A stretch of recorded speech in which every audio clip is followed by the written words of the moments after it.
Hey everyone, welcome to a new video. This is everything you need to know about a Honda 150R in 3 minutes. So I bought this bike used. It's a 2018 model, but there haven't been any big changes to this bike in, gosh, 12, 15 years. I think when the 08s came out.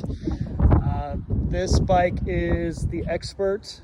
So you get a little bit larger front and rear wheel by a couple inches. Other than that, it's the same as the regular model. If you're looking to buy this bike, somebody moving up to a little bit more performance or faster bike, a few things to know: this bike is kickstart only.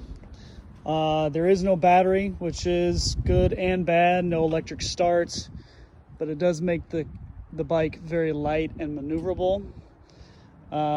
This obviously is a carbureted bike, so making sure that the carb jets are properly set, your air fuel mixture is properly set is key.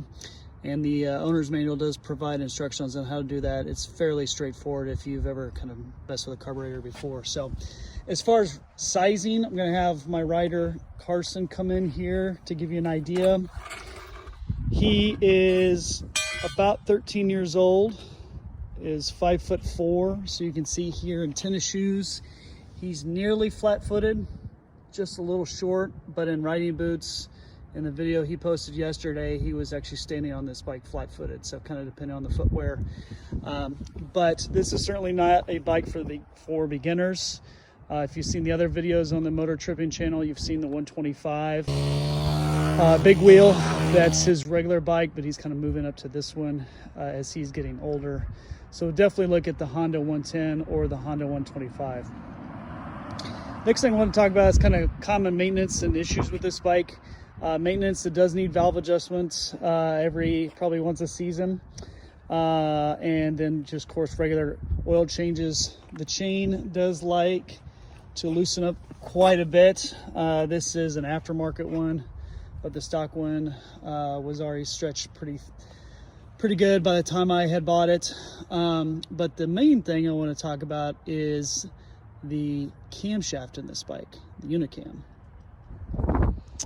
All right, so I was talking about maintenance, specifically about the Unicam on this bike. So that is this engine's Achilles heel. And let me show you what happened to mine. I mentioned the catastrophic failure. This is the stock cam, and you can see here that these holes should be in alignment. But what happened was the cam heat spun, because this is a two-piece unit. So this piece can spin independently of the lobes. And so it ended up getting off of alignment, which changed the timing. So the cam lobes were off, the timing was off, causing the valves to slap the piston. So over time, the valves flattened, the piston was damaged, and then eventually the timing got so bad that one of the valves slammed up into the cam carrier and caused it to crack, which shut the whole motor down. So by the time I got to pull apart, the piston was toast, the valves were shot, the cam and the cam carrier as well. So ended up costing me about $1,200–1,300 worth of parts, and then paying for labor to get that done. So not cheap fix, but I went with a hot cam, and so the hot cam is a single piece unit, so you won't have this issue of heat spin with a single piece unit. And then I replaced it with a Wiseco racing piston, which is forged for the piston itself, and then new valves as well. So anyway, that's it. Everything you need to know in about 3 minutes.